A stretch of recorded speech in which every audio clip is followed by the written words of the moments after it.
Thomas's worldwide travels. Later that day, Thomas was waiting in a goods yard in the mainland town of York. Ian and Andy had gone to collect the flatbed lorry. A few minutes later, they arrived back. "Hey there, mate," said the lorry. "You must be Thomas." "Well, I'm Larry." Larry the lorry? I like that name, thought Thomas. "I'll be your transport for the next few months. I just hope you're not too heavy for me." The yard had a big breakdown crane similar to Rocky, so Ian and Andy asked some workmen to lift Thomas onto Larry's flatbed. Then they helped the workmen to tie Thomas's wheels down tightly and secure with chains. "Sorry you won't be moving your wheels for a long time," said Ian, "but at least you'll get to enjoy the scenery," put in Andy. The two researchers then stepped into Larry's cab. "Right then," called Larry. "If we're ready, let's go!" Larry didn't go fast at first due to Thomas's weight, but after a while he started to go a little faster.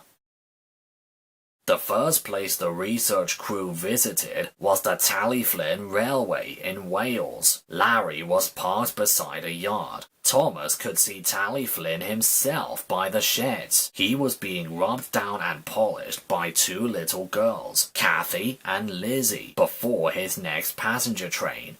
"Are you Flynn?" asked Thomas. "The very same," chuckled the old engine. "But what brings you here?" "We're on a research trip," answered Ian. "We've heard your railway was quite a beautiful one." "My friend Scarloey says so too," added Thomas. Once the polishing was finished, Ian and Andy travelled in Flynn's train. He took them to every part of the line, jotting down notes about narrow gauge rails and the gorgeous, unique scenery of the hills. After they had said goodbye to Flynn and his railway, Larry made his way to Southampton Harbor. There was a large carrier ship waiting for them. The Fat Controller had borrowed the ship for their journey. He had sent the captain and Ian an estimated schedule for them. It showed them the global route they were to take and when to go to each country. It was evening when Larry and company arrived at the ship. Larry was parked next to the ship, was uncoupled from his trailer, and a crane lifted both him, then Thomas on the trailer, into the ship's hangar. It was nearly 2 days until the crew reached their first international destination, France.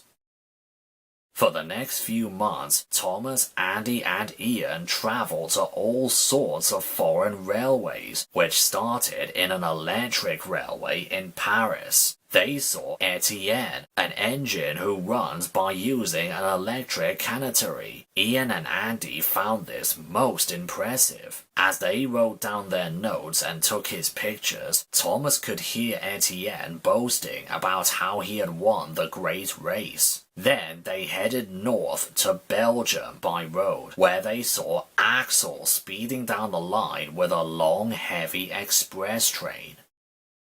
Next, they traveled east until they had reached Germany. On their travels, Thomas saw Hugo again. He was speeding along the line using his trusty propeller. "Ah, guten Morgen, Thomas," called Hugo. "Long time no see." "Yeah, gluten morgen to you too," replied Thomas. He didn't know many languages, of course. Later, Larry rested in a shunting yard in Frankfurt. As Thomas was telling Ian and Andy all about Hugo and how he functions, he could see Frida in the distance. She was backing into some coaches ready for her express run when two tank engine twins pulled up on both sides of her. The two engines, Rory and Lorry, blew their whistles in a cheeky way, laughed and puffed away. Their antics made Frida cross. Thomas couldn't help giggling though, as he saw her huff away grumpily.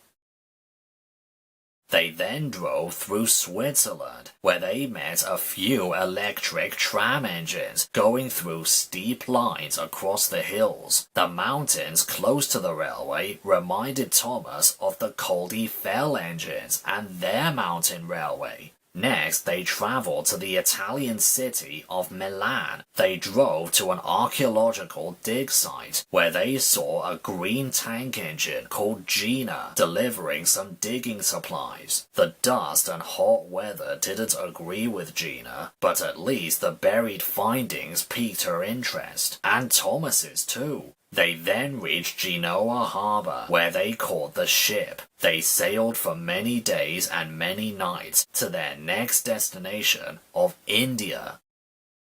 The next few months went as follows. They traveled to India, where Thomas met Ashima again in the shunting yards of a big station. Thomas was surprised to see a diesel and her coaches with passengers covered all over her. But Ashima explained that India has the busiest railways in the world and that there normally isn't enough room for every passenger in the coaches. They went to China with its massive rail junctions, then sailed across the sea to Japan with its gorgeous forests and environment, Australia with a huge, hot and empty outback with the occasional railway line, Canada with its massive ploughing engine called Marshall, North America's beautiful Grand Canyon Railway, Mexico where he saw Carlos pulling a very long train of trucks, and Rio de Janeiro in Brazil where they saw a huge double-decker passenger engine called Gustavo. By the time they had reached the next Brazilian dockyard, Larry was feeling very exhausted and hot from pulling Thomas around all the time. "It's alright, Larry," said Ian. "You're doing a fantastic job. If you've managed to pull an engine for thousands of miles for this long, this shows that you are really useful indeed." "Aw, thanks," gasped Larry. But Thomas didn't feel so glad. "I miss my friends back home. Percy, Annie, Clarabelle. I even miss Gordon. And the really useful is making me feel worse. I'm not sure if traveling around the world with you was the best idea after all." "Oh, don't worry, Thomas," Andy comforted. "It's natural to feel homesick. It happens to everyone, even you and me." "But I'd rather be with my friends, move my wheels and be as useful as Larry here, than to be stuck on a flatbed all the time."